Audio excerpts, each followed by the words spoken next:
avez souhaité me rencontrer et demander certaines curiosités sur cette pandémie qui ébranle le monde entier actuellement. Je suis à votre écoute, je suis heureux de partager ce moment avec vous. Alors, Monsieur le Président du parti Restaurer l'Espoir, il y a donc, comme vous l'avez dit, une maladie qui décime et déstabilise tous les pays du monde entier en ce moment. Dites-nous concrètement, de quoi s'agit-il? Écoutez, vous savez que j'ai eu à plusieurs reprises déjà à m'entretenir avec vous et à m'adresser à la nation sur cette pandémie. J'ai tenu le 29 mars et le 2 avril dernier, j'ai présidé 2 réunions du comité de veille que nous avons mis en place dès que le secrétaire général des Nations Unies a élevé au rang de pandémie cette épidémie, cette infection qui est liée en Chine, qui a commencé par envahir le monde entier. Une de ces 2 réunions, la première réunion a porté essentiellement sur le discours, c'est-à-dire l'entretien du chef de l'État, l'entretien qu'il a tenu de manière très expéditive dimanche dernier. Et puis, la seconde séance a eu lieu le 2 avril, que j'ai présidé également, et qui a essayé de voir les contours de cette maladie. Donc, la seconde séance a porté sur une mise à niveau, mise à niveau d'information sur cette pandémie. Et le but que nous visons, notre démarche, est de contribuer à l'amélioration des solutions pour nos pays, mais aussi de contribuer à améliorer aussi les solutions pour la sous-région, et pourquoi pas à l'échelle internationale. Et c'est le but que nous visons en maintenant ce comité de veille. Mais que faut-il savoir de cette pandémie? Cette pandémie, il y a beaucoup de non-dits. Il s'agit d'un virus appelé par l'OMS Covid-19, mais qui en réalité, le virus qui en est responsable est le SARS-CoV-2. SARS pour syndrome aigu respiratoire sévère et qui est déjà connu. En 2002-2003, on a eu quelque chose de ce genre qui avait sévi beaucoup en Asie et qui a fait beaucoup de morts, surtout en Chine, près de 777 en Chine. Mais il est bon de faire la différence entre le Covid-19, ce qu'on appelle le Covid-19, qui en réalité, son nom scientifique est le Covid-2. Il faut différencier ce Covid-là de ceux qui avaient sévi avant. Et on a vu que il y a une propagation très rapide de ce virus. Et cette propagation est essentiellement buccale, aérofécale et respiratoire. C'est une propagation très rapide, je disais, mais il peut exister aussi que le virus soit soulevé par la poussière. Donc, nous devons faire attention. Nous avons un virus de type nouveau qu'il faut différencier des autres virus du SRAS, syndrome respiratoire aigu sévère. Il faut faire une différence. Le premier virus existait et c'est le second cas qu'on a vu maintenant qui devait normalement s'appeler Covid-2. C'est l'OMS qui a donné le nom Covid-19 à cette pandémie pour pouvoir différencier les deux. Ce que je dois dire aux gens, c'est qu'il n'existe pas de médicament, de vaccin pour le Covid-1. Si on peut dire ça, le premier. Donc, il faut beaucoup en tenir compte. C'est les mêmes choses, mais il y a une grande différence.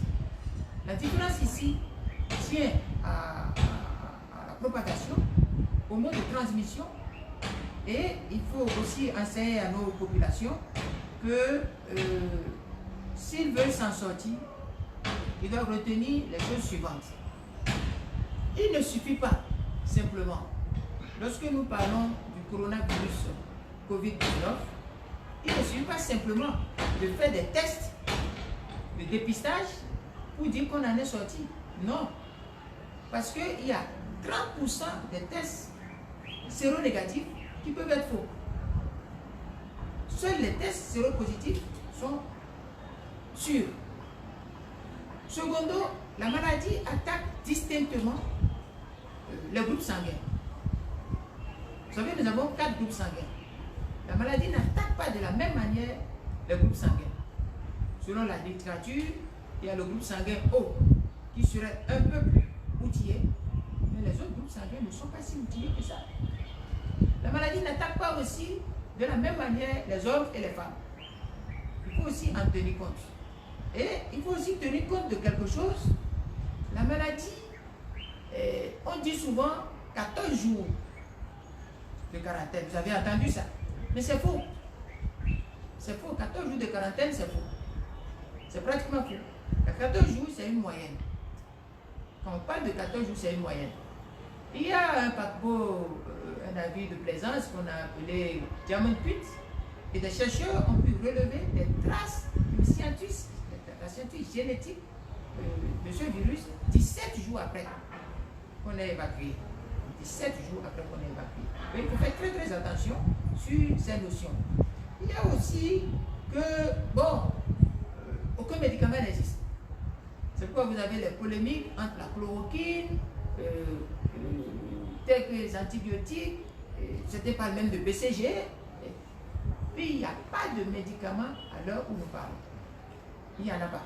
Donc, des chercheurs ouvrent tout ce qu'il y a comme piste pour savoir ce qu'il faut faire, ce qu'il ne faut pas faire. Donc, en résumé, c'est une pathologie, c'est un virus nouveau et une maladie nouvelle.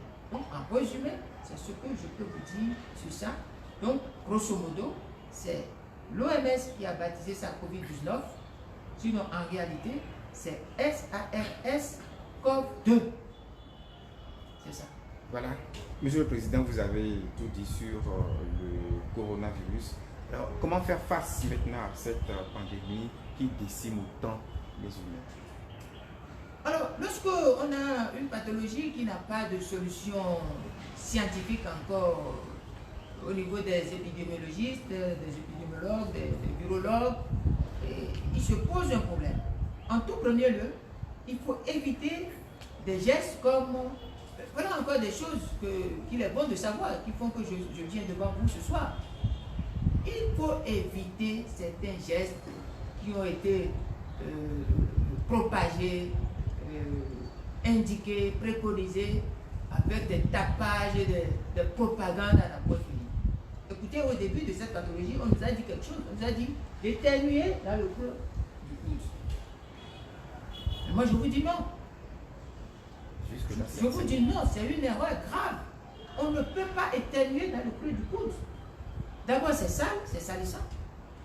Deuxièmement, tous ceux qui nous ont décrit le virus disent que le virus a une propagation très rapide. Alors, si j'éternuais dans le creux du coude, la conséquence, c'est que je mets le virus sur mon corps. Oh, vous savez, il y a un phénomène de tic, un phénomène de réflexe. Et qui peut arriver que sans le savoir, je croise les bras comme ça. Si je croisais comme ça les bras, je risque de ramasser ce que je croyais éviter et que j'ai jeté au niveau du coude. Donc moi je dis, en premier lieu, il faut éviter certains gestes comme l'éternuement dans le coude. Il peut bien arriver de croiser le coude et d'y ramasser sans le savoir ce qu'on croyait avoir rejeté. Et qui était là? Il faut également éviter, en cas de fièvre forte, de douleur, il faut éviter de prendre les antidouleurs et les anti-inflammatoires et non stéroïdiens, ce qu'on appelle les AINS. J'en connais beaucoup, mais comme je ne suis pas spécialiste, je ne vais pas donner les noms. Mais tout le monde doit avoir le réflexe, en cas de fièvre ou de douleur, de ne pas aller directement vers les AINS. Les antidouleurs, les anti-inflammatoires, non stéroïdiens. Il faut éviter. Deuxièmement, il faut aussi avoir un réflexe. Il faut avoir un réflexe parce que il y a ce qu'on appelle la comorbidité. Qu'est-ce que la comorbidité? La comorbidité, les spécialistes vont étayer, peut-être mercredi, certains de nos spécialistes vont venir devant nous pour expliquer avec beaucoup plus d'expertise ce que j'ai dit. La comorbidité, c'est les maladies que vous avez, les antécédents que vous avez qui sont là et qui peuvent falsifier l'immunité, qui peuvent altérer l'immunité et compliquer la prise en charge. Par exemple, vous avez un diabétique, vous avez quelqu'un qui a une insuffisance respiratoire avant ou rénale, quelqu'un qui traîne des pathologies ou des maladies chroniques et qui va rencontrer le virus. Cela peut compliquer la prise en charge. C'est pour ça que nous disons à tous ceux qui ont des antécédents de faire très très attention pour ne pas rencontrer le virus. Il en est de même pour tous ceux qui sont âgés. Si nous avons appris que les personnes âgées peuvent aussi avoir des difficultés liées à cette pathologie, surtout dans le cas de la prise en charge. Donc, la question, ce que nous conseillons à ces personnes, dès qu'une personne qui a des antécédents sent des choses qui lui font penser à une infection à coronavirus, à Covid-19, la personne prend le téléphone rapidement et appelle son médecin traitant ou appelle n'importe quel médecin ou n'importe quelle clinique ou les services d'urgence dédiés par l'État à cette situation. Autre chose, il faut éviter l'automédication. Il faut éviter l'automédication. L'automédication peut créer des problèmes très graves. Donc très graves. Il faut que les personnes âgées évitent de rencontrer la maladie. Ceux qui ont des antécédents, ceux qui sont des personnes âgées, doivent tout faire pour éviter de rencontrer la maladie. J'ai entendu certains dire qu'on ne peut pas faire le confinement au Bénin à cause de la pauvreté, mais c'est faux. C'est faux. Devant, on ne peut pas aller rencontrer le mal non plus. Il y a le confinement général, il y a l'autoconfinement à partir de ce que vous savez de votre corps, de ce que vous savez de votre organisme. Donc voilà un peu les choses. Après l'examen, après avoir écouté beaucoup d'experts et de sachants au sein du parti, nous avons remarqué que tout ce que nous avons préconisé dans nos fiches, nous avions produit au départ un document qui est en ligne et qui est sur notre fiche comparative, où nous avons fait des préconisations en plusieurs colonnes. Voilà ce que le parti a produit, le comité de veille a produit, et voilà ce que le gouvernement a produit. Voilà les niveaux de satisfaction que nous avons, et voilà notre analyse sur les forces et faiblesses de tout ce que le gouvernement est en train de faire. Donc, nous sommes confortés dans ce que nous sommes en train de vous dire, en disant que aujourd'hui, le comportement principal qui va constituer un appui puissant à la lutte contre ce virus est le port de masque. Le port de masque est la principale mesure de protection. Il doit être obligatoire et pendant toute la durée de la pandémie et pour tout le monde sans exception. L'État devrait non seulement recommander le port de masque, mais surtout mettre à la disposition des populations des masques. À défaut, c'est le rôle de l'État. Mais à défaut, chacun peut se fabriquer ses masques. Et ça, je vais insister là-dessus. La responsable des femmes au sein du parti l'a expliqué longtemps sur les réseaux sociaux. Mais j'explique, on peut bien fabriquer nos masques en attendant d'avoir les masques qui remplissent les normes, qui remplissent. Le virus peut être contracté par l'air, par les bulles, donc par contact. Si je respecte la distanciation, par exemple, il y a une autre erreur qu'on vous a chanté, 1 mètre de distanciation sociale, c'est faux. Il faut aller à 2,50 mètres, voire 2 mètres. Parce que je vous ai dit, le virus peut être soulevé, l'air peut transporter. Regardez quelqu'un qui fume à côté de vous. Et si sa cigarette a des arômes, si vous êtes quelque part, vous sentez. De la même manière, vous pouvez être infecté. Donc il faut être éloigné. Il suffit de prendre 2 ou 3 tissus de textures différentes. Nous avons le lin comme tissu, nous avons le coton comme tissu, nous avons les acétates, les polyacryles. Nous avons plusieurs sortes de tissus. Il suffit d'intercaler 2 ou 3 et de plier. Vous pouvez vous coudre votre masque à partir de 2 ou 3 ou 4 que vous gardez pas devant vous. Chaque nuit, vous déposez ça dans de l'eau bien avec des détergents bien désinfectés. Vous allez bouillir ça, vous allez repasser. à plus de 60 degrés, 80 degrés, 100 degrés de repassage, jusqu'à faire brûler même un peu, vous gardez votre chose. Ce que nous disons, c'est de ne plus rester le visage comme ça, nu, et non masqué, de rentrer en ligne, de faire des conversations. Moi, parce que je suis obligé de parler, que je me suis mis devant vous. Sinon, je ne le ferai pas. Je ne le ferai pas. Donc, je vous ai expliqué le port de masque comme mesure principale. Le respect de la distanciation sociale, c'est une distance interpersonnelle qui ne peut pas être inférieure à 1,50 m. Moi, je préconise au moins 2 mètres. Il y a des gens plus prudents qui vous disent 3 mètres. Il y a des gens plus prudents qui disent ne venez plus me voir. Et ceux-là sont intelligents. On n'a plus besoin de visite, on n'a plus besoin de sortie, sauf pour les choses essentielles. Par exemple, ici au siège, à partir de demain, le siège du parti sera fermé. Sera fermé. Nous ne recevons plus personne. On mettra tous les permanents, seront mis en congé, payés.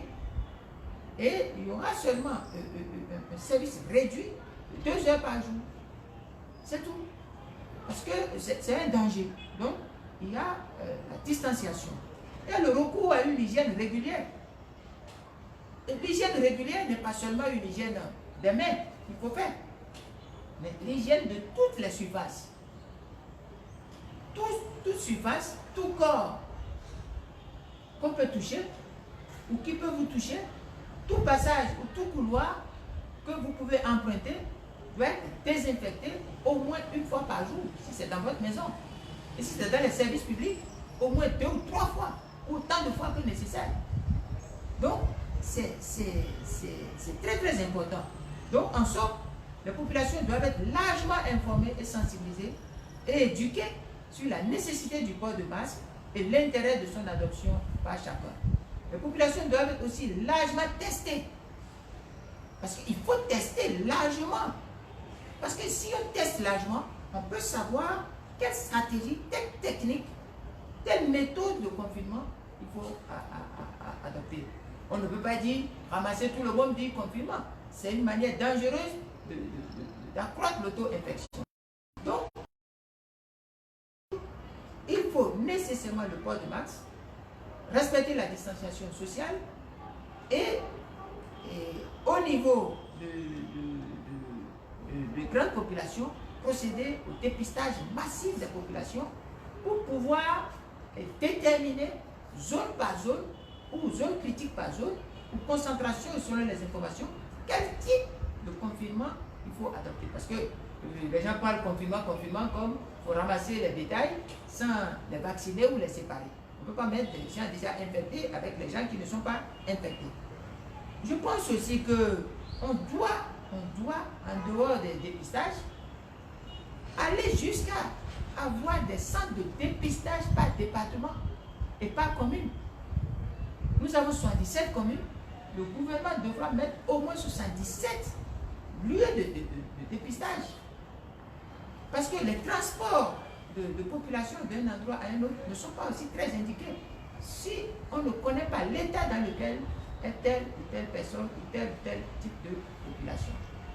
Il faut aussi préconiser très très rapidement, avant que nous ne soyons surpris, je ne le souhaite pas, des véhicules spécialisés de transport de malades. Parce que j'ai vu au transport des gens sur Gémidjan, on prend n'importe quel véhicule, on met des gens dedans. Je pense que non. Il faut être très très intelligent et s'équiper maintenant. Prévoir tous les équipements nécessaires pour faire cela. En attendant, il faut aussi dire quelque chose, et je vais clore là-dessus. À partir du moment où il n'y a pas de médicaments, à partir du moment où on n'a pas encore de thérapie, on a vu un peu d'escroquerie qui commence par agiter tout le monde à gauche et à droite. Quelle est cette escroquerie? N'importe qui se lève, j'ai le médicament pour traiter le coronavirus.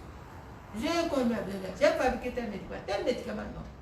C'est du charlatanisme médical, de l'escroquerie, et qu'il faut immédiatement interdire cela. Nous avons préconisé, et j'étais très heureux de voir 2 membres du gouvernement venir rappeler les dispositions sur les publicités commerciales non vérifiées, intempestives, sur les maladies, notamment à propos du coronavirus, Et nous l'avions dit dans notre document. Et nous avons vu que quand on a commencé par les dire, il y a eu un communiqué du gouvernement, il y a eu deux grands ministres qui sont pénalisés. C'est très important. Donc, grosso modo, voilà ce que nous pensons qui sont des mesures que des individus, chaque individu peut prendre, mais qui sont aussi des pistes que le gouvernement, un gouvernement responsable, devait aussi expliquer. Donc, faites beaucoup attention sur tout ce qu'on vous dit. Personne ne peut éternuer dans le creux, personne. Personne ne peut éternuer sur son corps. C'est sale, c'est puant. Et c'est aussi une bombe de virus qu'on traîne sur son habit. Lorsque on se laisse comme ça aller à faire moucher sur son corps. Deuxièmement, 1 mètre, ce n'est pas bon. Troisièmement, pas de masque. Si on ne peut pas acheter 600 francs de masque tous les jours, parce que vous connaissez, le président dit de serrer les ceintures, il a affamé tout le monde. Donc, ce n'est pas très possible qu'on dépousse 600 francs et que si on a un ménage de 2 ou 3 enfants, on aille jusqu'à 4500 par jour. Ce n'est pas soutenable. Mais on peut. Non, la stratégie de subvention est fausse. La distribution est fausse. Le schéma du gouvernement va créer une filière de surenchère d'escroquerie, de corruption autour. Je ne suis pas d'accord. On a distribué les moustiquaires, on peut distribuer aussi ces objets. Si l'État est carent et incapable, ce n'est pas grave. Si l'État n'est pas préparé, ce n'est pas grave. Chacun peut... nous avons des habits. Personne ne sort nu, sauf s'il faut aller à la piscine et autres là. Mais ici, ce n'est pas une affaire de piscine. Ici, c'est une affaire de survie. Cherchez de petits pailles, de textures différentes. Il ne faut pas que ce soit les mêmes pailles. Et pliez-les. Et faites-vous vos masques qui correspondent à votre visage. Parce que les masques aussi, il y a des techniques pour savoir comment les utiliser. On ne porte pas de masque pour toucher. Dès que vous portez votre masque, toucher, c'est l'enlever. On ne porte pas de masque, si on veut parler, on enlève, on parle et puis on referme. C'est comme il dit, c'est pas ça. Mais on peut faire des barrières entre ce qui vient ralentir et ce qui va vous toucher.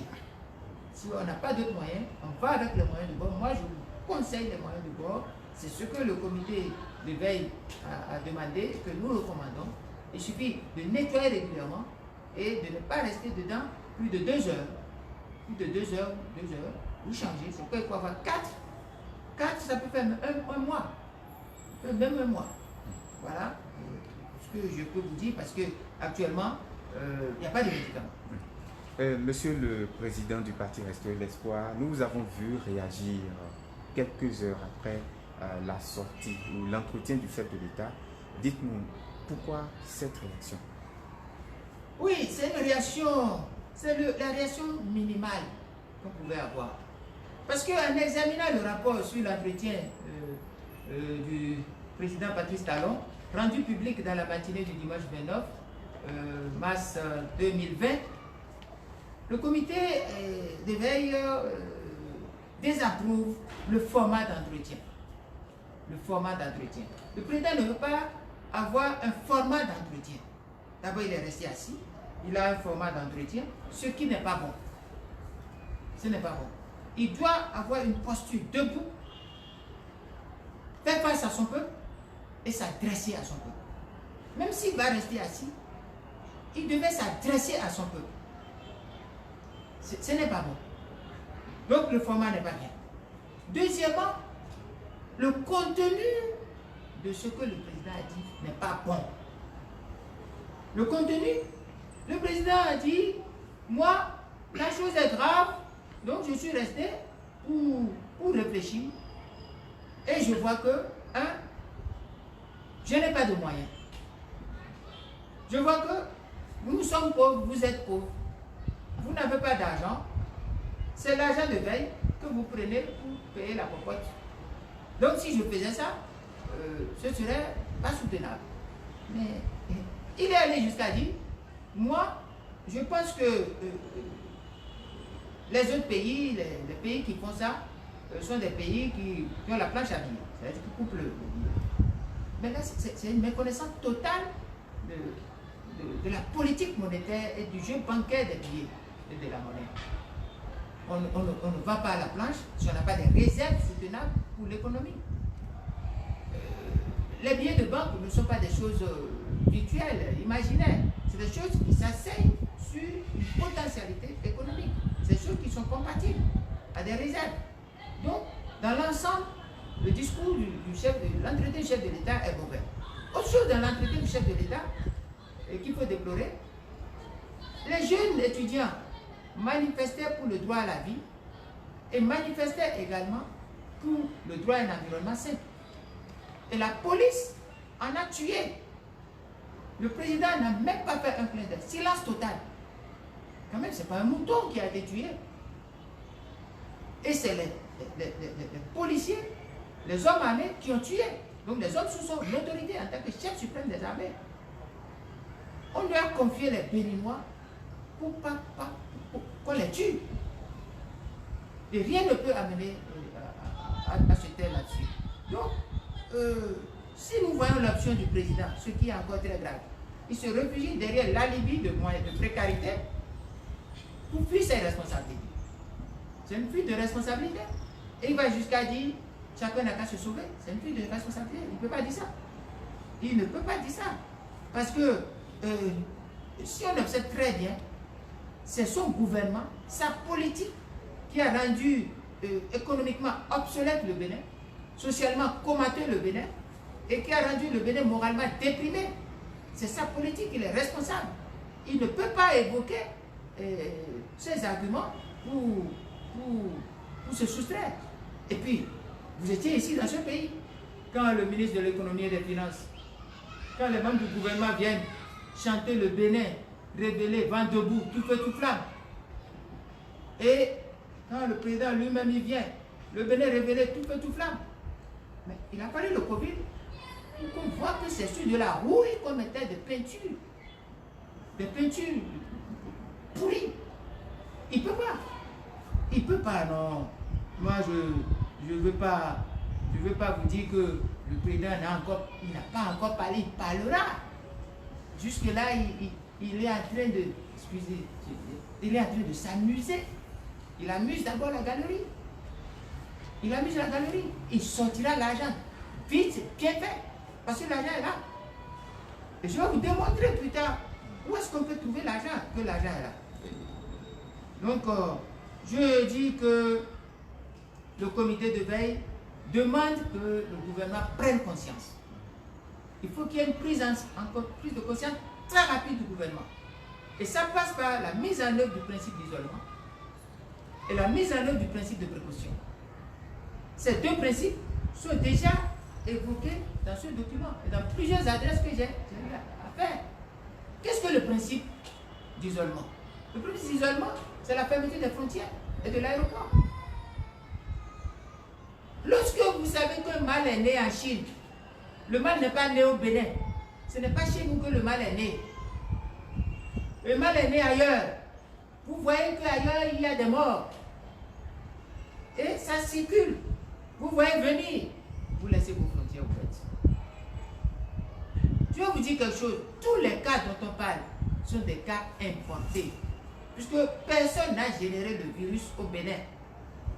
Mais on pouvait éviter ces cas inventés en appliquant le principe d'isolement. Le président n'a pas fait. Et jusqu'à aujourd'hui, je vous parle, il n'a pas fait. Les frontières sont toujours ouvertes. Et je ne cesserai jamais de le dire.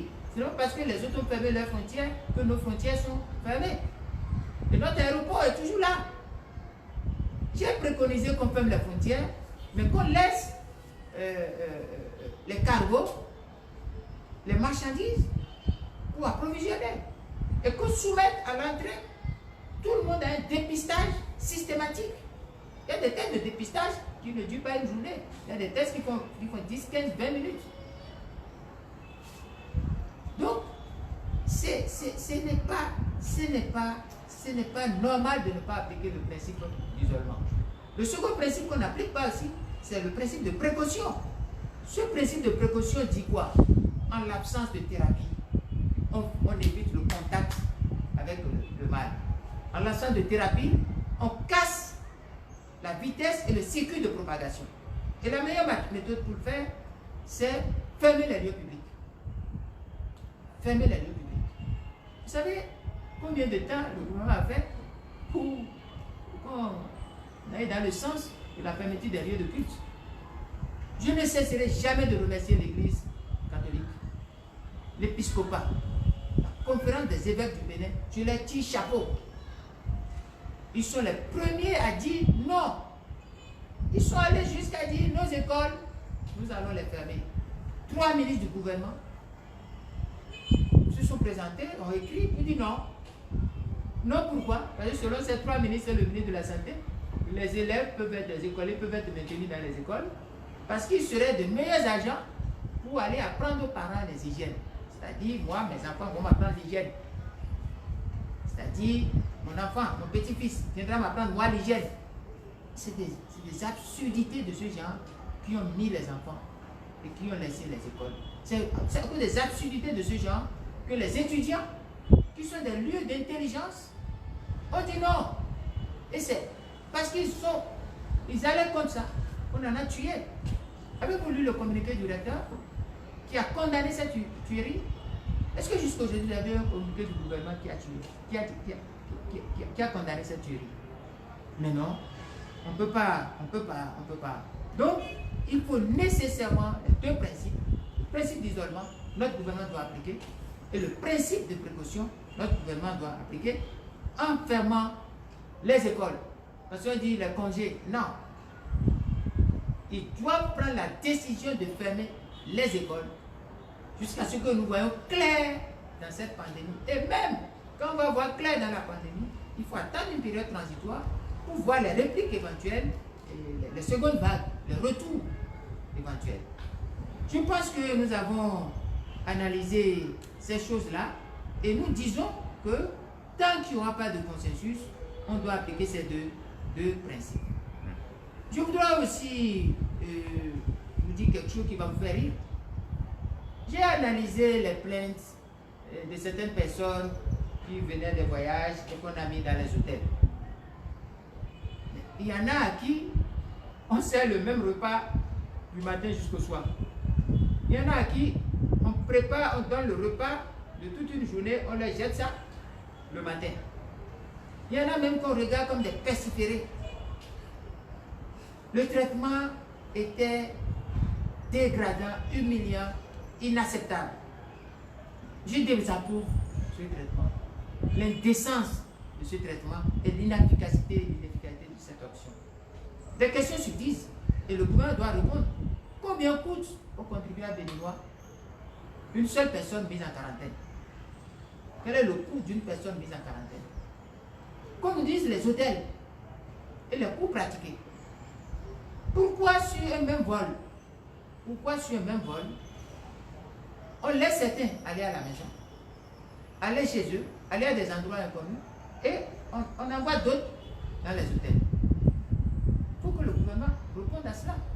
Il faut aussi que le gouvernement nous dise pourquoi ne pas prendre l'option, à partir du moment où il laisse les frontières ouvertes, l'aéroport n'est pas suspendu, pourquoi ils ne mettent pas un dépistage systématique en amont? En amont.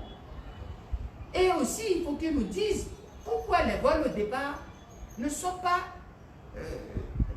traités comme des vols aussi dangereux que les vols à l'arrivée. Parce que quelqu'un, lorsqu'on touche des choses, paraît-il qu'on laisse la possibilité de contagion.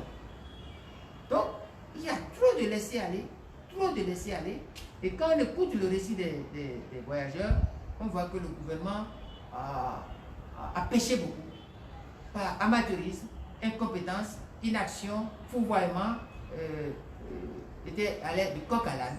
Que toutes les mesures, tout ce que le gouvernement chantait, étaient des portes d'entrée à ce virus. Je voudrais aussi marquer un intérêt d'analyse pour dire que ce virus va bouleverser complètement le monde. Les habitudes seront bouleversées. Et puis, il faut en tenir compte. Parce que si nos pouvoirs publics ne se décident pas tôt, nous risquons de nous pousser à une catastrophe. L'Afrique a déjà eu la chance de voir venir. Mais cette chance, au Bénin, est gaspillée. Parce que le virus nous a encerclés et est déjà à l'intérieur. Mais à l'intérieur, nous sommes là, nous ne faisons rien. Nous ne faisons rien. Alors qu'on nous considère comme le ventre mou de l'humanité. Le ventre mou de l'humanité. Je dis que dans notre pays, si vous voyez l'opacité qui est autour de cette gestion, vous comprendrez pourquoi chaque jour le nombre monte. Aujourd'hui déjà, vous savez combien de cas nous sommes aujourd'hui? Vous pouvez le dire? 16 cas. Quoi? 16. Mais non. Mais non, on n'est plus à 16 cas. Je viens d'apprendre quand je venais qu'on a 6 nouveaux cas. 6 nouveaux cas. Donc, nous avons franchi la barre des 20. Et ça sera comme ça. J'ai vu sur les réseaux sociaux certains, ce que vous appelez les clébés, qui pour la plupart sont des incultes et puis des ignorants, dire que oui, on a un cas guéri, comme si le Bénin a des thérapies pour guérir quoi que ce soit de ces choses-là. Parfois même, à cause de la capacité immunitaire, certains arrivent à dominer et à apporter des signes de guérison. Mais ces signes de guérison ne signifient pas que le virus a disparu de leur corps. Et je vous ai dit tantôt que 30% des tests de dépistage séronégatifs peuvent être faux. Peuvent être fausses, du moins, peuvent être faussés. Ces dépistages de 30% peuvent être bien faussés. Complètement faussés. Voilà un peu. Et nous devons tous commencer par nous alarmer parce que la courbe des cas importés commence par s'élever. Chaque jour, ça s'élève. Et c'est ce que je redoutais. La responsabilité incombe directement au président Patrice Talon et à son gouvernement. Et le ministre de la Santé, qui est un professeur à l'EPI, qui est un professeur, doit savoir qu'il met en cause sa notoriété, son honneur. Parce que la science doit être indépendante. La science doit dire le vrai. On doit fermer les frontières. On ne peut pas continuer d'importer des cas.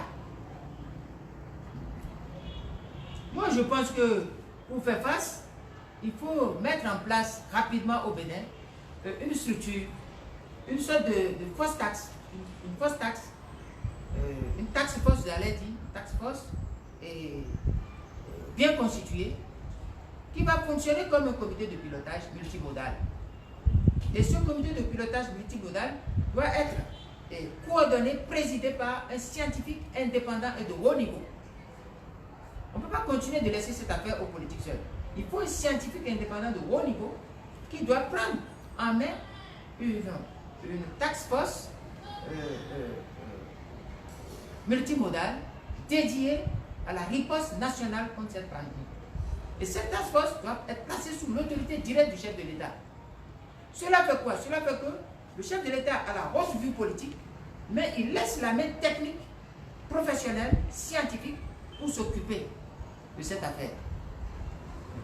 Ça, c'est très important si nous voulons faire face vraiment avec efficacité à ce qui se passe. Regardez un peu ce qui se passe en France. En France, le président a la haute main. Le Premier ministre, ils en ont, vient, et puis le ministre de l'économie et des finances, le ministre de l'Intérieur, le ministre de la Santé, et puis un professeur de haut niveau qui a une vraiment autorité scientifique, qui sait de quoi il parle, intervient pour expliquer aux populations ce qui se passe. Qu'est-ce que nous connaissons sur le virus? Est-ce que nos populations sont informées, associées régulièrement? Non. Pas du tout. On vient là et dit, bon, écoutez, on a mis quoi? Une chambre à l'école de police ou quelque part, et que quand quelqu'un meurt, voilà où on va le laver, on va le nettoyer, ses parents ne vont pas le voir. C'est une communication, ça. Qui va venir chez vous lorsque votre communication est de dire que quelqu'un meurt, on le met là, et que les parents vont prendre son corps? C'est une communication qui n'est pas compatible avec notre culture, notre perception. Donc, il faut que le gouvernement se ressaisisse, et il ne faut pas que le comité là soit investi par les gens qui avaient géré les structures comme le SIDA, les autres, Pierre Blassa, Ebola. Non, parce qu'on sait ce qui s'est passé dans ces structures. On sait, les gens ont géré ces structures avec des fortunes diverses. Ici, nous parlons d'une pathologie spéciale, dont la propagation est spéciale. Il faut une force, un comité opérationnel, un comité de pilotage dédié à cela. Mais justement, est-ce qu'il y a une possibilité de faire une unité autour du Covid-19? Oui, la question au niveau du Covid-19 est une question, avant même d'aller à l'unité autour du Covid-19. Mais vous avez remarqué quelque chose dans la démarche du gouvernement. Le gouvernement n'a pas pris de mesures d'accompagnement. Le gouvernement n'a pris aucune mesure d'accompagnement. À quoi cela est dû? Et subrepticement en cachette et autres là, on va faire quelque chose avec les directions de société, faites passer. Non, pas du tout. Ce dont nous parlons aujourd'hui, ce dont il est question aujourd'hui, lorsque nous parlons du Covid, ce dont nous parlons aujourd'hui, ce n'est pas ce qu'on est en train de dire. J'ai un tableau totalement qui va vous édifier, qui va vous... qui va édifier tout le monde sur ce qui se passe. Vous savez, le président a dit, moi, Patrice Talon, je n'ai pas d'argent. Mais c'est faux. Quand vous comparez les pays de la zone UEMOA, vous allez voir quelque chose, vous allez comprendre quelque chose qui est vraiment extraordinaire. Les pays de la zone UEMOA, notre pays a le taux de croissance le plus élevé. Nous avions une croissance de 7 et quelques en 2019 et nous projetons en 2020 une croissance de 8. Mais aucun pays de la zone UEMOA dans cette projection. Nous avons une croissance du budget et nous avons le taux d'inflation le plus bas. Nous avions 1,3 en 2019, nous projetons un taux d'inflation de 0,5. Et si nous prenons tous les pays, j'ai le tableau de tous les pays qui est dans le document, qui est dans ce document. Vous allez voir. Et si vous prenez ce tableau que je vous explique, vous allez voir, nous avons les meilleures performances. Nous avons les meilleures performances. Même la Côte d'Ivoire n'a pas notre performance. La croissance pour la Côte d'Ivoire 2019, c'est 6,3. 6,4 attendu pour 2020. Et moins 3 pour l'inflation. Et nous avons 1,6 d'inflation estimée. Ainsi de suite. Même le Togo, le Burkina, le Niger. Par exemple, il y a eu un document qui a circulé ici. On nous a dit que le Bénin n'est plus parmi les 25 pays les plus pauvres. Oui, c'est vrai. Si on prend les chiffres. Mais avez-vous vu les mesures prises par le Burkina, par le Niger, par le Togo, par le Sénégal, par la Côte d'Ivoire? Je vous dis bel et bien qu'il y a de l'argent. En dehors de ça, nous avons des structures comme FMI, Banque mondiale, BADEA, BID, BOAD et autres qui sont là. En dehors de ça, il y a ce qu'on appelle l'OAS, l'Organisation Ouest Africaine de la Santé. Toutes ces structures sont prêtes et sont disponibles et ont affiché leur volonté d'accompagner. Le FMI, le 4 mars, au début, a fait d'excellentes propositions et aller jusqu'à dire qu'il y a des possibilités même de taux à zéro disponibles. Mais s'il y a autant d'argent, pourquoi il n'y a pas de mesures d'accompagnement? Mais moi, je vous dis que c'est la mauvaise foi. C'est là où il faut voir la mauvaise foi caractérisée du gouvernement.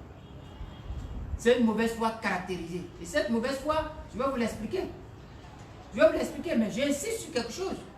Au début de mars 2020, dans leur stratégie respective de soutien contre l'effondrement de l'économie mondiale et d'appui à la relance des activités partout menacées, du fait des conséquences non sanitaires du Covid-19 dans notre zone, les structures ont affiché, les structures dont je parle, FMI, Banque mondiale, BADEA, BCAO, BOADB, ont affiché la nécessité et leur disponibilité à accompagner tous les pays membres qui en manifestent le désir. Je vous ai dit le cas de l'OAS, le cas de beaucoup de pays. Donc, il faut dire qu'ici, nous sommes dans le cas d'une mauvaise foi. Et quand je prends la santé des économies. Je vous ai montré la santé des économies, c'est sur ma fiche. Je vous ai montré. Et comment dans ces conditions, le président Patrice Talon peut dire qu'il n'y a pas de moyens. Donc, pour Patrice Talon et son gouvernement, nous allons continuer à faire comme si le Covid n'est pas là. C'est-à-dire, la conception, les objectifs budgétaires, macroéconomiques, tout va rester comme ça, comme si le Covid n'existait pas. Mais lorsque l'étranger, à l'international, il y aura des fonds Covid, ça va passer par où? J'ai dit la dernière fois que le Bénin n'a pas inventé le virus. J'ai dit que à la fin de chaque catastrophe qui ébranle le monde, l'humanité se réunit pour payer l'addition. Et nous avons cherché, les spécialistes en notre sein ont réfléchi sur la question. Et ils sont clairs, ils sont clairs. Ils sont allés jusqu'à dire de prendre les statistiques de l'INSAE. Quand on va à l'INSAE, on connaît le nombre, la structure des ménages, la structure de la pauvreté, les riches et les pauvres. On connaît la répartition de la pauvreté monétaire, pauvreté bancaire, pauvreté stricto sensu. On connaît. Et puis, quand nous allons à la CCIB, nous allons avoir les données sur les entreprises. Quand nous voyons le patronat, le conseil national du patronat, les fêtières, chaque corps de société, il y a des discussions qui vont être menées. Ça là, notre gouvernement dit, moi, je ne veux pas le faire. C'est pourquoi nous disons qu'il sera procédé à des affectations directes ou indirectes sur la base des statistiques à chaque composant du corps social et des secteurs de l'économie, entreprises, marchés, artisanat, tourisme, hôtellerie, restauration, culture et sport, chefferie, culte religieux et de développement dans le cadre de soutien et d'accompagnement de l'État.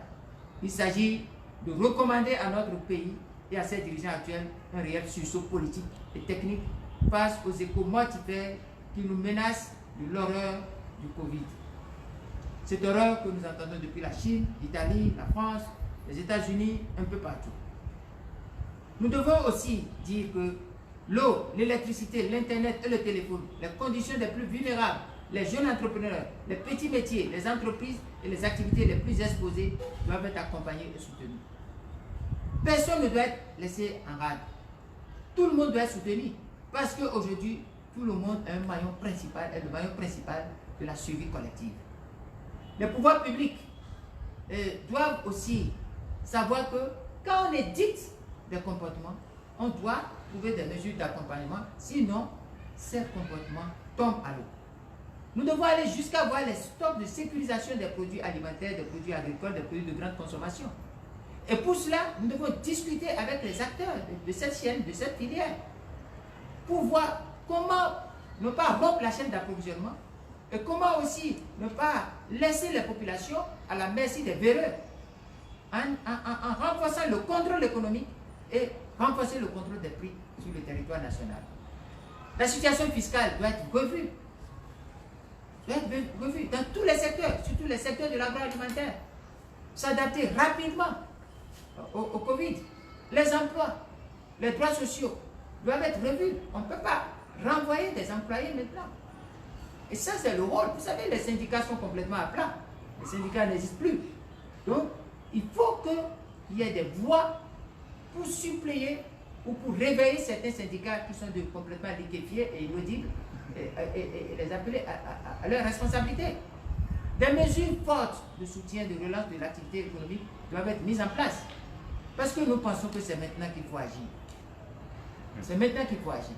Justement, c'est maintenant qu'il faut agir. Nous voyons que le parti Restaurer l'Espoir fait beaucoup. Est-ce que vous pensez qu'il peut avoir une unité du genre dans le cadre de la lutte contre le Covid-19? Alors, pour vous répondre à cette question, après cette interrogation, c'est très simple, cher ami. C'est très simple dans la mesure où vous devez écouter deux grosses voix de l'humanité aujourd'hui.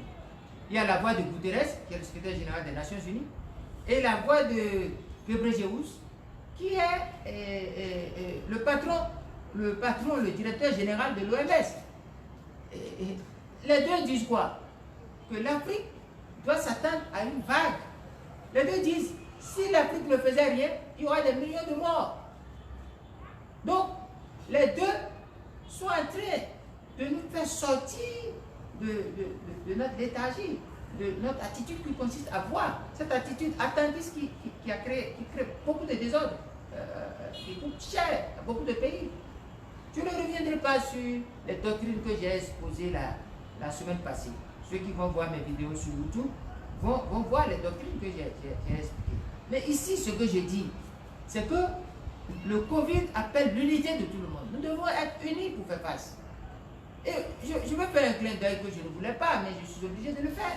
Regardez, en pleine crise du Covid, on prend un acteur politique, sous prétexte que cet acteur politique aurait mal géré aussi ou ça, et on lui donne 20 ans. Vous savez, 20 ans, cet acteur, s'il a 40 ans, on lui donne 20 ans, il n'a plus 70 ans pour être candidat aux élections présidentielles. Donc, on note, tous les opposants sont notés 20 sur 20. C'est-à-dire aujourd'hui, on prend quelqu'un, c'est 20 sur 20. On prend quelqu'un, c'est 20 sur 20. Si on voit que quelqu'un est un peu trop fort, bon, on l'écarte pour 2021, on peut lui donner 5 ans.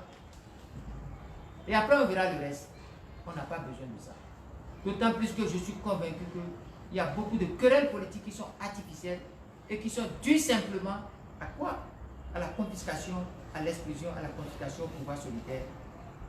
Donc, je pense que nous avons besoin, comme je l'ai dit la dernière fois, de faire une croix sur les petits problèmes. Parce qu'en réalité, ce sont des petits problèmes devant le Covid. Devant l'annonce des morts qui doivent arriver, il faut l'unité de tout le monde, il faut la réconciliation. Qui est propre dans ce pays? Ceux qui sont au pouvoir et qu'on juge aujourd'hui sont plus propres que ceux qui jugent. C'est moi qui vous parle. C'est moi qui vous parle. Tous pourris doivent nous rappeler un peu l'image de l'autre, dont je ne veux pas appeler le nom, à qui on a amené une dame. On dit, mais maître, elle a fait telle chose, nous allons la punir. Et le maître dit, parmi vous, ceux qui n'ont jamais commis ce que cette dame a commis, on va lui jeter la pierre. Et le maître baisse la tête, il lève la tête pour toute personne. Cette introspection du jugement, cette intériorisation du jugement doit habiter, pour traduire un peu le fond, doit habiter le cœur de ceux qui sont au pouvoir aujourd'hui et qui sont là, qui disent 20 ans, saisissez ces biens, prenez tous ces biens, saisissez, vendez. Est-ce qu'ils craignent le retour de la manivelle? Un jour, on peut aussi prendre, on peut aussi leur appliquer la même chose. Et ce sera un piège sans fin. Il faudrait que nous nous arrêtions tous. Ceux qui opposent les uns les autres, c'est des calculs politiques. Les uns ne sont pas plus propres que les autres. Donc, je pense qu'il faut une unité autour du Covid. Autre chose qui doit vous amener que nous devons faire l'unité autour du Covid, c'est quoi? Je vous donne un exemple. On dit cotiser. Mais moi, je vais mettre ma cotisation dans des gens dont je ne suis pas sûr de la gestion. Des gens, moi, je vais cotiser dans les mains des gens qui ont fait des passations de marché. Donc, vous-même, vous savez, les ambulances qui ont été achetées, les motos qui ont acheté, les surfacturations, moi, je vais mettre mon argent. Ils attendront que le coq pousse les dents. On ne mettrait pas un sou devant dans les mains de ces personnes. De la même manière, il y a beaucoup de gens qui ne mettront aucun sou. Parce qu'il faut l'unité, il faut la confiance. D'où il a parti au chef de l'État de prendre la mesure de la situation et de dire l'unité et la réconciliation peuvent aider, protéger les Béninois comme une vraie mesure d'accompagnement. Et pour le faire, c'est simple, nous devons nous asseoir et faire une grande commission vérité, réconciliation. Pour que ceux qui ont profité injustement de la République, qui ont amassé des fortunes, puissent parler. Moi, je disais à quelqu'un que dans les années 60, personne n'a son parent qui était milliardaire. Nous qui avons des parents qui étaient dans la bourgeoisie des fonctionnaires, des salariés, nous n'avions connu ceux qui parlent aujourd'hui. Aucun de leurs parents n'était multimilliardaire. Donc, ils ont puisé, ils ont fait quelque chose quelque part. Il faut que nous nous asseyons pour que chacun puisse dire à quelle proportion et comment il a plié, profité de la République. Je pense qu'il nous faut une unité. Il nous faut une unité autour du Covid. Et il faut aussi, non seulement cette unité, parce qu'il y a des questions qui sont en suspense. Les gens de la société civile, ils se plaignent. Les gens, les médecins, les soldats, les gens de la protection civile, les infirmiers, tous ceux qui vont combattre. Mais dans quelles conditions ces personnes vont combattre? Il faut en parler. Ceux qui sont aujourd'hui condamnés dans les prisons, il faut qu'on en parle. Il y a beaucoup de choses qui font que l'unité aujourd'hui peut être un facteur, un véritable moyen d'accompagnement. Car c'est la nation ensemble qui est attaquée. Ce n'est pas une partie, ceux qui sont au pouvoir, qui sont attaqués, et ceux qui sont opposants ne sont pas attaqués. Ce n'est pas ceux qui sont opposants qui sont attaqués, et ceux qui sont au pouvoir qui ne sont pas attaqués. C'est la nation tout entière. Mais si nous n'avons pas confiance, comment quelqu'un qui est un opposant, qui est malade, peut aller se mettre dans les mains de ces personnes? Il y a beaucoup de non-dits. La rupture a divisé le pays. Et c'est une occasion. Regardez un peu ce qui s'est passé dans un pays à côté de nous, où l'un des opposants les plus emblématiques a été mis en liberté du fait du Covid.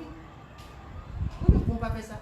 Parce que notre pays doit se singulariser dans les règlements de compte. Il faut que le gouvernement pense que le gouvernement doit s'élever. Moi, je rêve d'une situation où le gouvernement dise « Ok, basta, c'est fini ».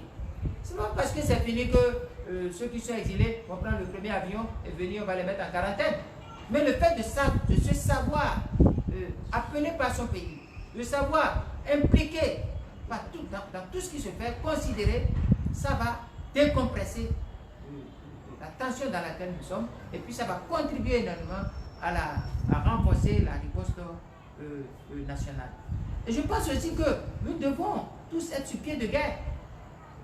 Nous devons être sur pied de guerre, parce que nous devons déclarer la guerre au Covid et être dans une posture guerrière. Et quand on est dans une posture guerrière, on a besoin de l'unité de tout le monde. La condamnation qui a été faite à un homme politique, et pour ne pas l'appeler, vous le connaissez, n'est pas juste, n'est pas bien, n'est pas bienvenu. C'est inapproprié. Ce n'est pas opportun. Ce n'est pas opportun. Donc, moi je pense qu'il nous faut la paix et la réconciliation. Notre pays a besoin de paix et de réconciliation. Et c'est maintenant qu'il faut faire des gestes forts. Nous devons aussi accompagner, soutenir chacun des fils en ce moment d'épreuve. Parce que, je l'ai dit, aujourd'hui, nous devons savoir et être convaincus que chaque Béninois est le maillon principal. Ce n'est pas le chef de l'État qui est le maillon principal. Ce n'est pas moi. C'est vous, c'est tout le monde. Parce que toute personne peut affaiblir la chaîne de rempart contre le Covid. Et puis, depuis 4 ans, la politique de la rupture a mis notre pays dans un état que le président lui-même a essayé de peindre. C'est ça aussi l'impératif de l'aide. Vous ne pouvez pas dire à quelqu'un, tu serres la ceinture et le mal vient et il dit, je t'abandonne, fais face au mal. Ce n'est pas bon. Donc, je pense que le gouvernement doit dire au peuple l'estimation des conséquences de cette pandémie. Et voilà aussi un aspect qui appelle que nous devons avoir confiance l'un à l'autre. On ne peut pas avoir confiance si on est toujours rancunier. Le ministre de l'économie et des finances devait s'adresser aux Béninois pour dire quelles sont les conséquences de cette pandémie sur la réduction du taux de croissance. Vous avez dit au peuple, nous attendons un taux de croissance de 8% en 2020. Le coronavirus vient. Le président, votre président, Patrice Talon dit, moi je ne veux rien faire, je prévois l'après-Covid, économique. Mais c'est faux. Il doit pouvoir dire, je l'ai démontré la semaine passée, le dimanche dernier, par ailleurs. Aujourd'hui, depuis ce temps, ça fait une semaine, le ministre de l'économie et des finances devait venir rencontrer le peuple pour dire, voilà les conséquences du Covid sur la croissance attendue. Voilà les conséquences du Covid sur la baisse des recettes publiques. Et voilà les conséquences du Covid sur la soutenabilité budgétaire. Il doit pouvoir dire, mais quelles sont les garanties? Mais c'est effarant ce qui se passe. C'est pour ça que nous pensons que le gouvernement doit dire aux Béninois la capacité de la riposte sanitaire du peuple. On ne peut pas venir dire nous ne pouvons rien. Il y a trois choses sur lesquelles nous devons être informés. Quelle est notre capacité réelle de riposte en termes de personnel, en termes de lits, en termes d'équipement? Nous devons pouvoir dire l'offre de soins. Quelle est l'offre de soins disponible dans tout le Bénin aujourd'hui et comment répartir l'offre de soins? Quel est ce qui est urgence, quel est ce qui est de réserve, quelles sont les choses attendues? C'est la question qu'un bon ministre, un bon gouvernement doit essayer de répondre à ces questions. Deuxièmement, le gouvernement doit pouvoir dire quelle est la politique de relance de l'économie. Quelle est la stratégie de relance de l'économie? Et nous devons être clairs. On ne peut pas nous dire on a mis un compte à BOA, à telle banque, veut aller mettre de l'argent dedans. Pourquoi? C'est nous qui collectons les impôts et les taxes. Nous allons mettre de l'argent dedans quoi? Même l'argent de on va mettre pourquoi? Ou les gens veulent profiter pour recycler l'argent de ce que je ne veux pas appeler? Non. Et puis, on doit pouvoir dire, je vais le répéter, non seulement notre capacité à pouvoir faire face en matière sanitaire, en matière d'offres de soins, en matière de plateau technique, mais deuxièmement, notre capacité pour pouvoir faire face, pour pouvoir relancer l'économie, parce que qu'on le veuille non, l'économie a pris un coup, elle prendra un coup comme dans tous les pays. Mais nous devons aussi être en mesure, immédiatement, de dire quelles sont les garanties budgétaires pour que le budget qui a été prévu, on doit réorienter le budget nécessairement. Nous sommes au début de l'année. Nous sommes au début de l'année budgétaire. Un gouvernement responsable doit répondre à ces questions.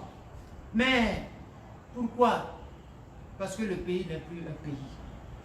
L'État est dit dans un déni d'État, confondu à une seule personne. Le Parlement n'existe pas. Parce que c'est le rôle d'un Parlement.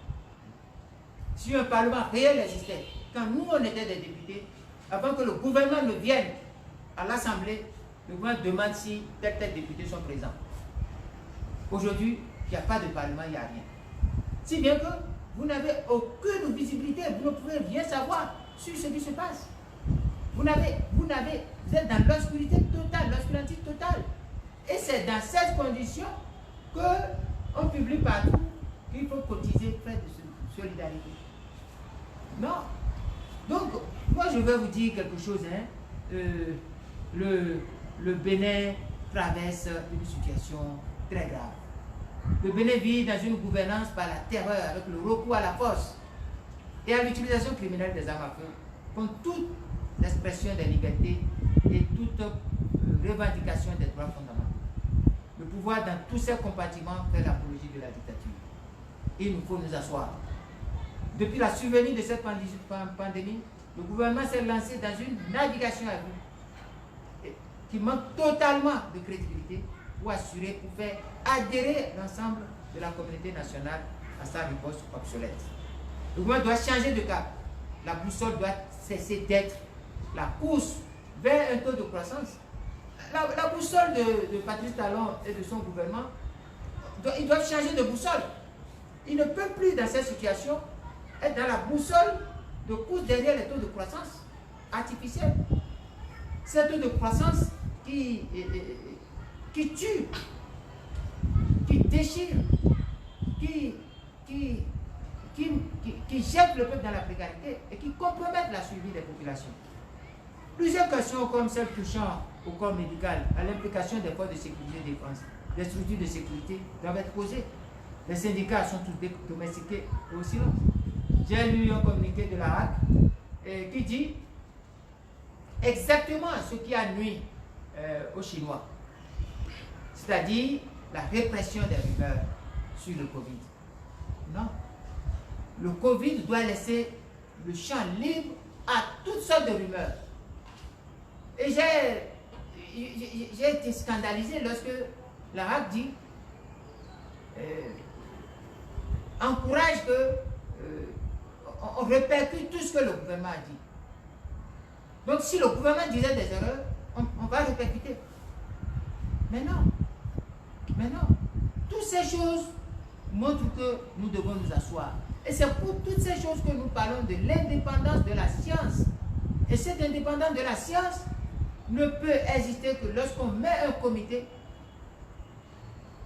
opérationnel, présidé par un scientifique de renom indépendant et qui doit dire la science avant que le chef de l'État lui dise la politique à travers lui-même ou à travers ses ministres. Je pense que nous devons réfléchir à l'unité, à la réconciliation. C'est le moment plus que jamais. Parce que tous les enfants du Bénin doivent savoir qu'ils doivent retourner chez eux et mettre la main et se mettre sur le champ de bataille contre le Covid. Ce n'est pas que on dit aujourd'hui ils vont prendre le premier avion et venir et être confiné comme l'autre qui dit qu'il est chercheur, qu'il a fait beaucoup de découvertes dans un pays qui est venu qu'on a mis en quarantaine. Je ne sais pas pourquoi on ne pouvait pas lui faire un dépistage rapide et le laisser vaquer à ses affaires. Je ne sais pas pourquoi on laisse l'aéroport même ouvert. Donc voilà un peu ce que moi je dis. Je pense qu'il faut aussi faire un peu attention. Il y a trop d'informations, de fake news, de ci ou de ça qui viennent de partout. Nous avons aussi des informations bizarres qui viennent de partout, allant des informations les plus surréalistes et aux fake news les plus nuisibles à la société et puis aussi à l'humanité.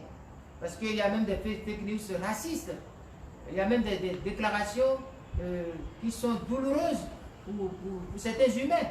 Nous pensons que face à tout ça, nous ne devons pas rester seulement au niveau de la riposte des nations individuelles. Nous devons aller dans le cadre de la riposte communautaire.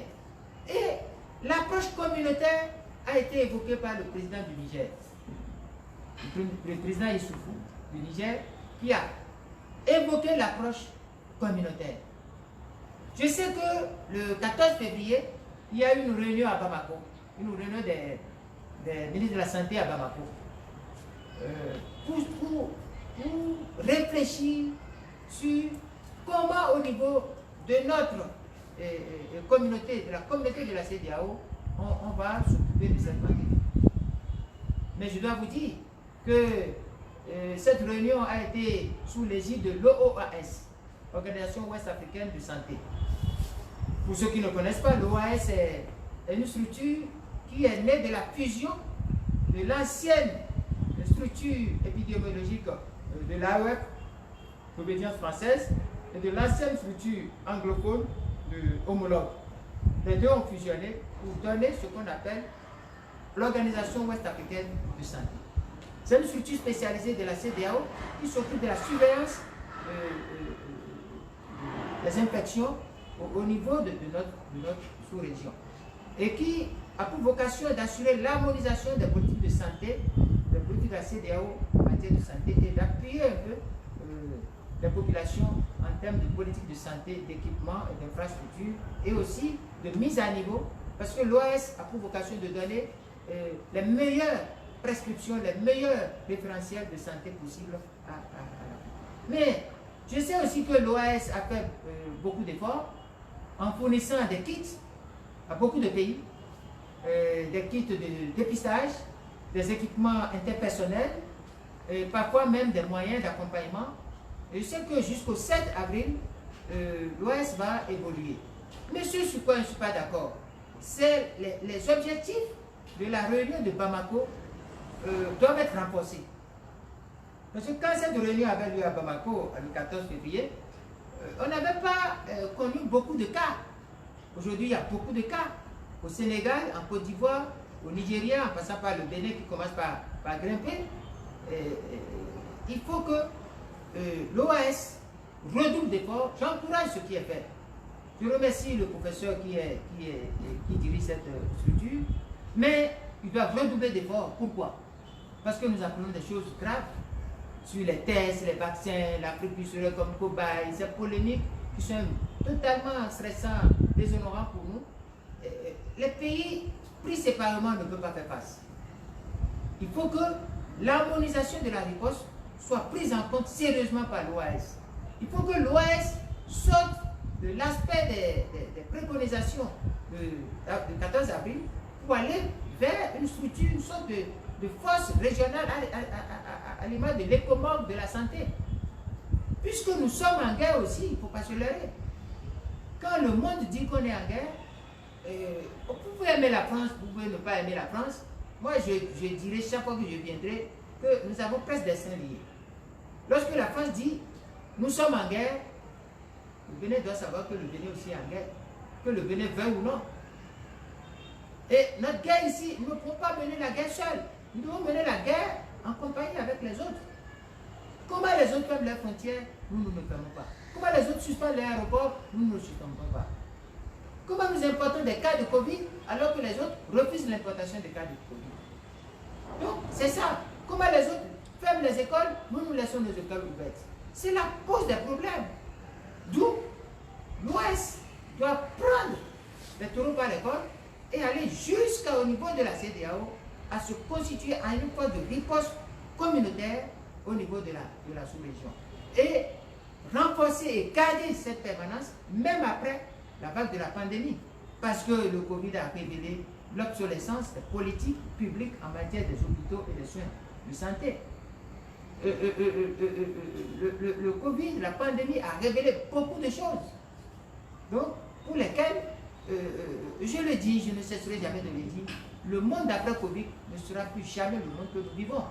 Enfin, je vais pour le comité de veille que je remercie beaucoup, que je félicite pour la qualité de son travail, pour son sacrifice, qui m'ont permis de m'entretenir, de répondre à certaines de vos curiosités. Je les remercie. Et je voudrais vous dire quelque chose. J'ai appris que de la bouche d'un professeur dont je ne veux pas appeler le nom, français, qui travaille dans un hôpital français, et qu'il a dit sur une télévision TNT, que 24 pays africains auraient déjà accepté et auraient pris des enveloppes pour qu'on fasse des tests au dedans. Je voudrais demander si, au gouvernement et à Patrice Talon, si eux, ils font partie des 24. Il faut qu'ils répondent. Est-ce que le Bénin a déjà pris d'argent? D'abord, est-ce que le Bénin a accepté? Il faut que cette réponse soit claire. Deuxièmement, est-ce que le Bénin fait des tests, des expérimentations, des essais cliniques à la fois sur des humains, ici? Ou est-ce que le Bénin fait les mêmes choses sur des êtres non humains, mais des êtres vivants non humains? Est-ce que le Bénin le fait sur des êtres tout court? Est-ce qu'il y a des essais, des tests qui se font au Bénin? Il faut que nous soyons clairs là-dessus. Est-ce que au Bénin ici, on le fait? Est-ce que notre président, notre gouvernement ont pris de l'argent? Nous voulons savoir oui ou non. Chez des gouvernements, ou chez des structures de recherche, ou chez TIES, nous voulons savoir oui ou non. Nous voulons savoir parce que nous sommes, notre rôle, le rôle que la société nous a donné, c'est ce rôle de poser des questions et de savoir. Donc, voilà un peu à vous écouter sur l'unité qui fait face. Oui, l'unité à l'intérieur, je l'ai décrit.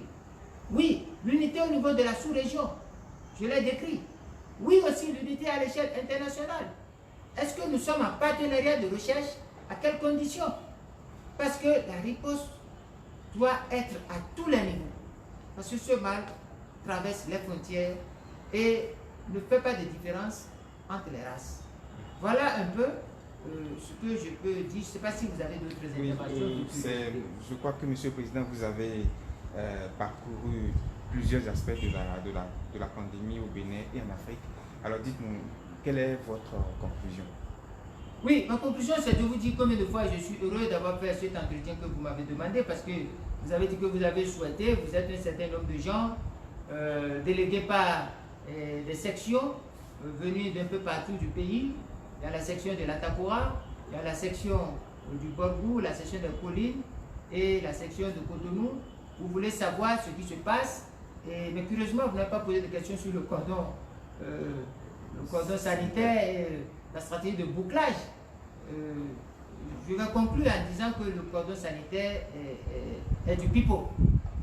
C'est de la comédie, c'est de la grimace. Le bouclage aussi, c'est de la grimace. Ça ne rime à rien du tout parce que les gens continuent de tout traverser. Il y a une responsable du parti qui a démontré par A plus B comment les gens passent par des sentiers et autres là. Lorsqu'on dit aussi à des gens de ne pas faire des activités et qu'on ne les accompagne pas, je pense que c'est une provocation. On ne peut pas dire à quelqu'un qui a ses activités, laisse les activités et on ne te donne rien. Au Gabon, c'est de 3 mois de différé d'électricité. Au Togo ici, à côté de nous, on a même distribué des vivres pour 2-3 mois aux gens. L'Internet doit baisser. Parce que si, pas ces temps-ci où beaucoup de privés donnent congé à leur chose, si vous restez à la maison, vous consommez plus l'Internet.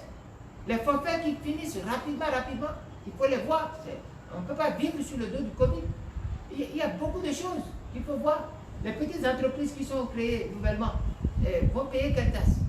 Et là, la direction générale des impôts vient encore pour dire vous devez payer si. Non, il faut qu'on s'asseye. Le cordon sanitaire ne tient pas. Le bouclage dont on parle, c'est obsolète. Donc, qu'est-ce qui tient? Rien du tout. Et ce qui se passe tous les jours, on dit 2 cas, 3 cas, 2 cas, 3 cas. Et c'est comme ça a commencé. En Italie, il y a eu le premier cas. En France, il y a eu le premier cas. En Chine, il y a eu le premier cas. Aux États-Unis, il y a eu le premier cas. Où est-ce que nous en sommes? Nous ne pouvons pas laisser ce gouvernement continuer de dire ça. L'accompagnement, on doit accompagner. Et nous proposons une somme. Quand j'ai fait les études, j'ai demandé aux gens de me faire des scénarios. Et les gens ont fait un scénario pour dire que le Bénin est capable de sortir immédiatement 450 milliards tout de suite. Le Bénin peut faire sortir 450 milliards. Pour une première prévision, le Bénin peut faire sortir 450 milliards. Et très rapidement, ce n'est pas à attendre. Et que la mobilisation de ces 450 milliards est une affaire de gamin. Une affaire de gamin. Les gens qui disent, bon, ils vont sur le marché, ils prélèvent ci, ils prélèvent ça. Si par exemple, on avait permis à ces gens-là de titriser le Covid, ils allaient trouver l'argent. Si on leur avait permis, bon, il faut titriser le Covid, il faut faire le Covid bond au Bénin, ils allaient trouver l'argent. C'est là où il y a la malice. Regardez des pays qui n'ont pratiquement rien du tout. Il y a un pays qui a fait 1000 milliards. Il y a un autre qui a fait 500 et quelques. Alors qu'aucun de ces pays n'a la santé financière qui est la nôtre. Donc, il faut immédiatement, il faut débloquer une somme de 450 milliards.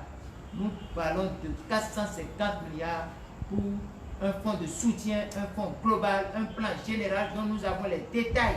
Si le gouvernement voulait, il nous appelle par le biais de notre secrétaire national chargé des questions de développement et de la bonne gouvernance, qui va dire au ministre des Finances comment on peut trouver les 450 milliards sans trop se déranger.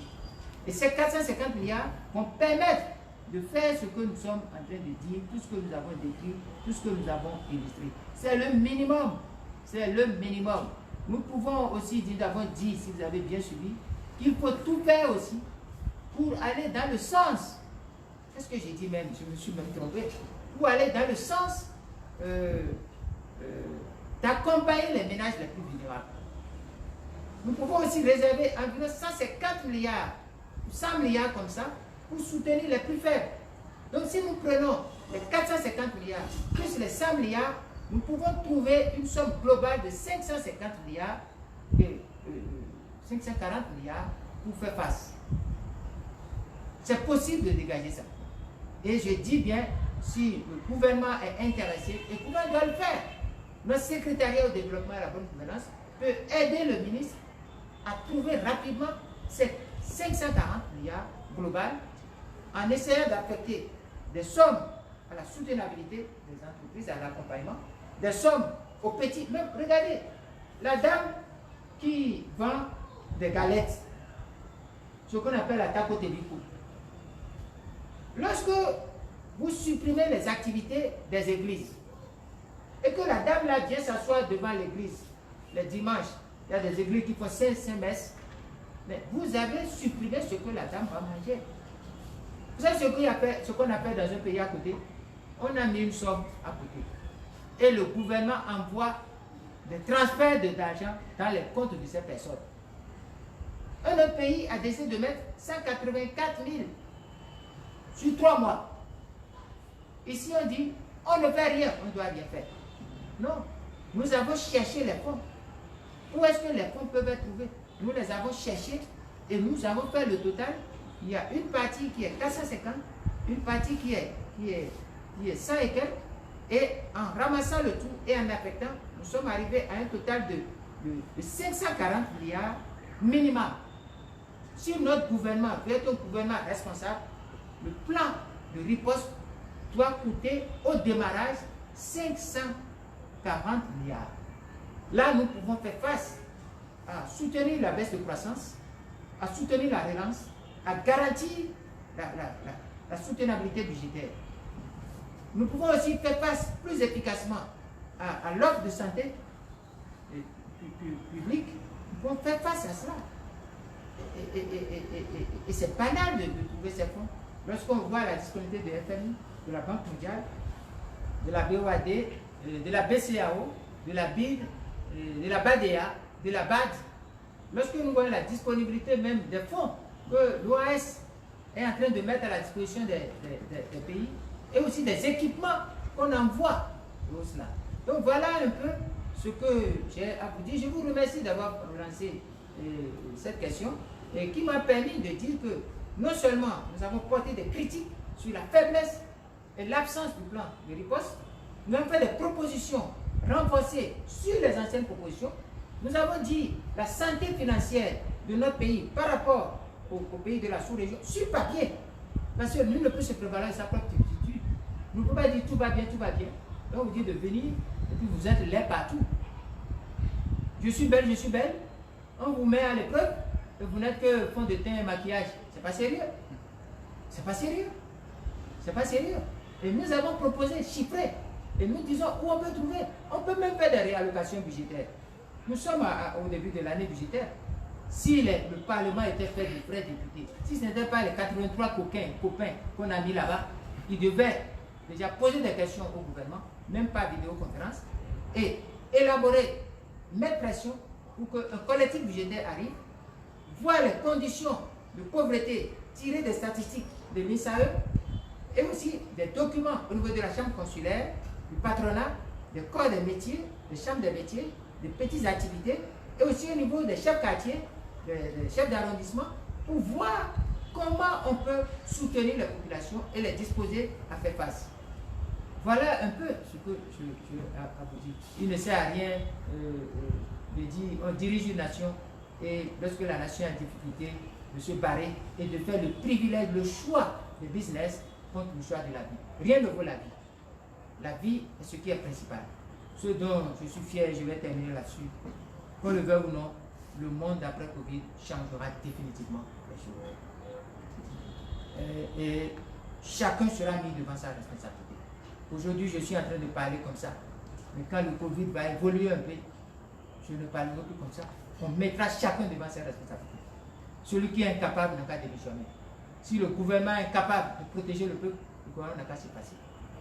Et laisser la place à ceux qui ont des idées et qui peuvent aller vers le peuple et rassurer le peuple, aider le peuple et recueillir l'adhésion, lever l'adhésion populaire de tout le monde, y compris des gens qui sont à l'étranger. Imaginez tout cela unis derrière une même cause, la cause de la protection de la population. Nous allons venir. Il suffit de rester dans son bureau, assis, pour venir dire des incantations que nous sommes une grande nation. Une grande nation n'est pas un slogan. Une grande nation, c'est la capacité de faire face avec les moyens dont on dispose. Et nous disposons de moyens. Je vous remercie. Merci, Monsieur le Président.